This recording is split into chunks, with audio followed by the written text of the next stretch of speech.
Hello friends, this is the part 4 of lecture 3 of operating system tutorials जिसमें हम लोग operating system के types के कॉन्सेप्ट्स को एक एक कर देख रहे हैं। ओके, सो पिछले पार्ट्स में हमने serial processing operating system, batch operating system और मल्टी प्रोग्रामिंग ऑपरेटिंग सिस्टम के कॉन्सेप्ट्स को जाना था। इस पार्ट में हम मल्टीटास्किंग और टाइम शेयरिंग ऑपरेटिंग सिस्टम के कॉन्सेप्ट्स समझेंगे। Okay, so let's start.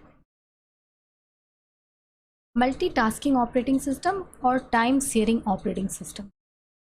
The multitasking operating system is a logical extension of multi-programming operating system. Multitasking operating system जो है वो मल्टी प्रोग्रामिंग ऑपरेटिंग सिस्टम का ही एक लॉजिकल एक्सटेंशन है। कैसे? Which permit multiple programs to be loaded into the memory, जो multiple programs को memory में लोड होने के लिए अलाउ करता था and give a short period of time, और एक शॉर्ट पीरियड ऑफ टाइम सभी को असाइन करता था टू ईच ऑफ देम, सभी को to have control of CPU, ताकि वो सीपीयू का कंट्रोल अपने पास रखें, लेकिन एक निश्चित पीरियड ऑफ टाइम तक। ठीक है, and when time is expire, और जब ये टाइम कंप्लीट हो जाता था, एक्सपायर हो जाता था, it pass control to the next program on the system. तो सिस्टम पे जो नेक्स्ट प्रोग्राम होते थे ये उन्हें वो सीपीयू का कंट्रोल पास कर दिया जाता था। तो इससे हम एक डायग्राम से इसके कॉन्सेप्ट्स को समझते हैं, उससे ज़्यादा क्लियर होगा। फॉर एग्जांपल मानिए एक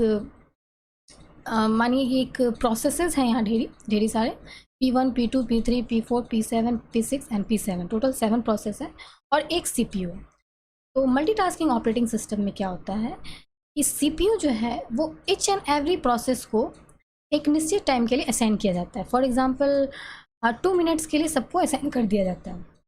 अब मानिए अगर P1 जो है उसे 5 मिनट्स अपने काम को कंप्लीट करने में 5 मिनट्स लगेगा, P2 को 6 मिनट्स लगेगा, P3 को मे बी 2 मिनट्स लग जाए, P4 को मे बी 10 मिनट्स लगे, तो सबको अलग अलग टाइम लगेगा। लेकिन सीपीयू जो है सिर्फ 2-2 मिनट के लिए ही सबको असाइन किया जाएगा और ये बिल्कुल साइक्लिक वे में चलता रहेगा। तो सबसे पहले सीपीयू जो है P1 को असाइन किया जाएगा फॉर ओनली 2 मिनट्स, सिर्फ 2 मिनट्स के लिए असाइन किया जाएगा। इस 2 मिनट्स में P1 अपना प्रोसेस करेगा, और अगर इस 2 मिनट्स में ये प्रोसेस कंप्लीट हो गया, ऐसे तो ये 5 मिनट्स का है तो कंप्लीट तो होगा नहीं, तो जितना कंप्लीट हुआ उससे रखेगा, एंड 2 मिनट्स के बाद फिर ये सीपीयू P2 को असाइन कर दिया जाएगा। तो P1 2 मिनट्स के लिए परफॉर्म करेगा, एंड जो 3 मिनट्स के लिए ये परमिट हो जाएगा, ये रुक जाएगा 3 मिनट्स के लिए।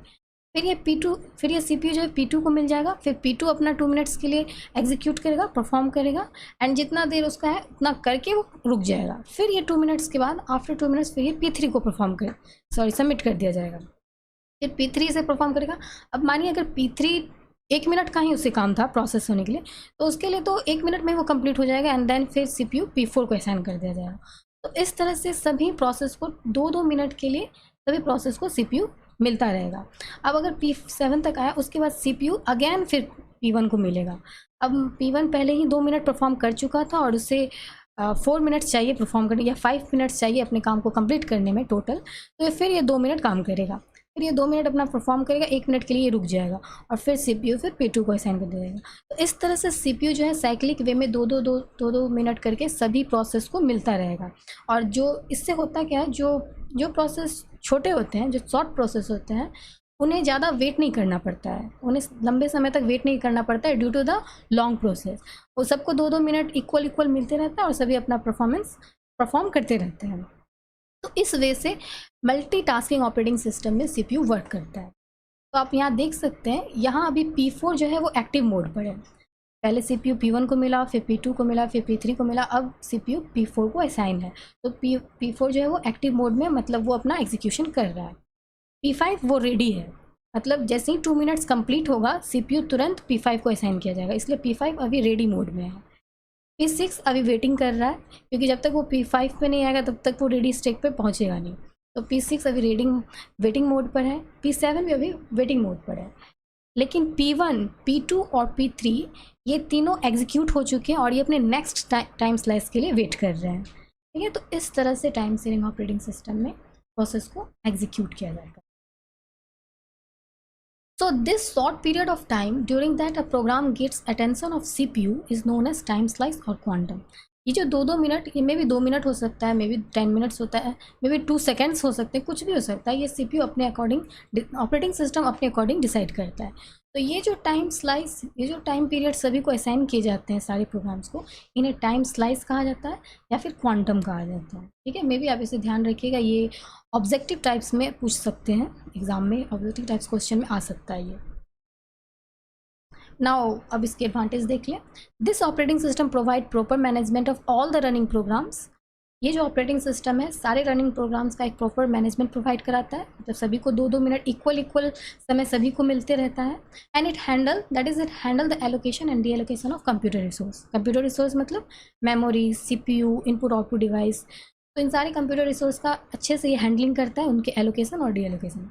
यही चीज़ मल्टी प्रोग्रामिंग ऑपरेटिंग सिस्टम में नहीं थी। मल्टी प्रोग्रामिंग ऑपरेटिंग सिस्टम में जो रनिंग प्रोग्राम्स होते थे उनका एक प्रॉपर मैनेजमेंट नहीं होता था। वहाँ जो छोटे प्रोग्राम्स होते थे उन्हें लॉन्ग वेट, कभी कभी लंबा इंतज़ार करना पड़ जाता था लंबे प्रोग्राम की वजह से। ठीक है, लेकिन ये चीज़, इस प्रॉब्लम को, इस डिसएडवांटेज को मल्टीटास्किंग ऑपरेटिंग सिस्टम में सॉर्ट आउट कर लिया गया।